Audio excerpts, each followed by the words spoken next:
I'm Piers, Linney, and this is Scale Up.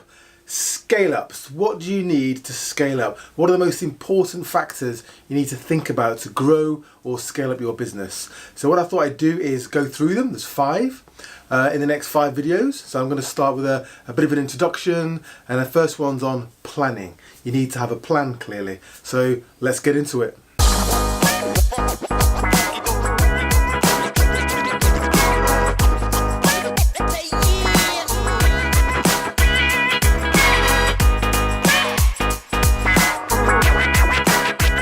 I'm going to go through the 5 key factors you need to think about before you scale up or grow your business. If that sounds interesting or relevant to you, please subscribe and hit that like button. You may ask, well, why is scaling up so important? Or why do you need to grow your company? Why not just stay where you are if your company's doing reasonably well and just enjoy the dividends for the next 20 years?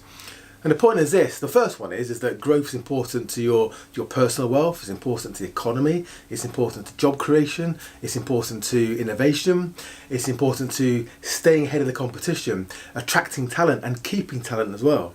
And in the markets we're operating in today, the very dynamic markets, they're moving very quickly. No growth, or at least not managing your current market share, is a bad plan. The disruptors are being disrupted. They're looking behind them to see who's coming up behind them at speed. And by just sitting there and resting on your laurels, it is a risky strategy. Number 1, planning. You need to have a plan. You'd be surprised at how many businesses, whether starting up or especially growth businesses, they've got to a place and they can see a growth opportunity, but they haven't got a plan.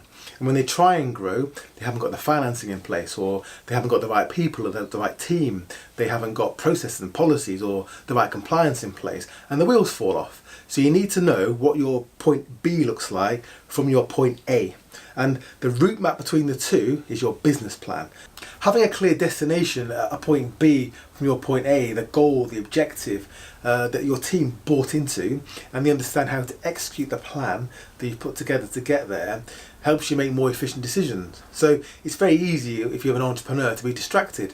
Somebody calls you and there's a way of making a bit of money or an opportunity, and you may veer off course and start to expend resources in ways in which in the long term are going to add value.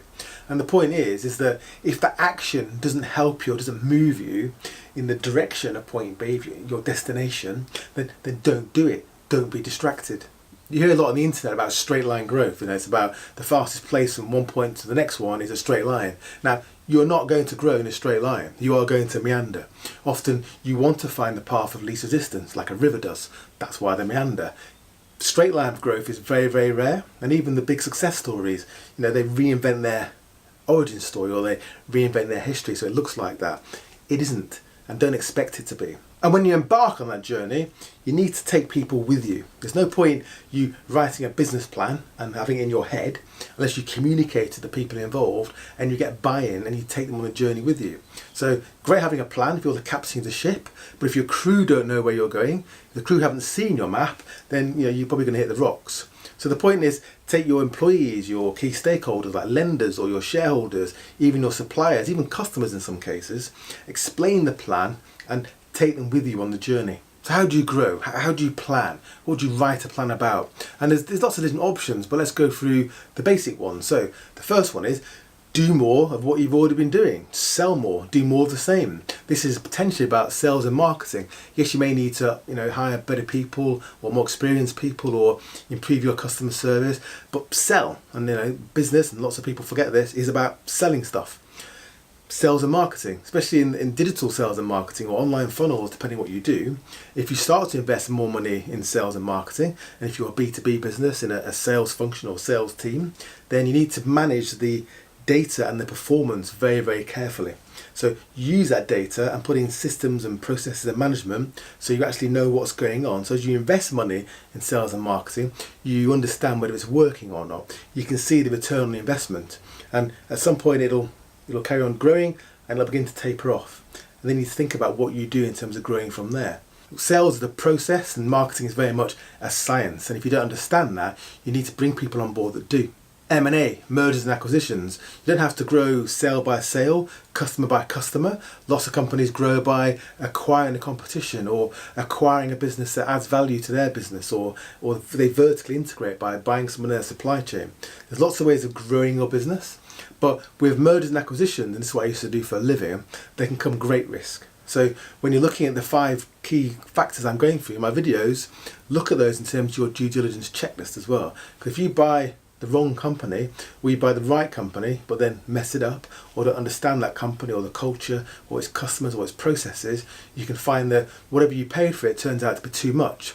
And in lots of cases, I'm sure you've read about these, acquisitions turn into an albatross around the acquirer's neck and can actually kill that business. So M&A is a fantastic way of growing, consolidating markets, but it needs to be professionally done. You need to know what you're doing and bring advisors or people on board that understand the M&A process. New markets, new territories, these can be taking your existing products into new markets or into new segments, or designing new products for new segments, new markets, new customers, or it can mean going to new territories in terms of geographically and overseas. And again, with any growth comes risk, but with overseas growth can come huge risk. You need to understand the local culture. Don't rely on hiring local people. You typically need to take someone from your business, from the mothership, and implant them in the new territory until you understand how it operates, until the culture's been transferred into that new unit and you understand the people there and they understand you as well. So make sure if you're going internationally, you've got the right support, the right people, the right finance in place before you land. New product development, so you can improve your product or create a new product or invent something, create intellectual property. Make sure you protect intellectual property, especially if you're thinking of going abroad with it too. So that's another way, but that requires investment, that requires risk. Because you've had a successful product or service in the past, it doesn't mean necessarily that one in the future is going to be the same. And also, don't forget the mothership, the core business. If you're thinking about growth, whether it's sales and marketing or new markets or inventions or new products, whatever it might be, you can't forget the core business, because that may be the one that's actually funding the bank debt. It may be the one your investors see as a platform, a secure platform which you can grow. Because if you focus too much on growth and place your bets and don't manage it carefully, you can find that your growth aspirations can actually threaten the core business, and therefore your whole business. Now, I've included technology as a separate success factor for scaling up, but even in the planning stage, you need to have it in there. It's pervasive. So make sure that you've absolutely rinsed all the value you possibly can out of technology that's available to enable your business, to de-risk your business, to make you more productive, to make you sell more faster, to make your customer service better, to enable your growth. So that was planning. That was number 1 of my 5 key factors of how to scale up or grow your business. You need to have a plan, take people with you, work out how you're going to grow very clearly, and don't get distracted. I hope that was useful. In my next video, I'll be covering operations.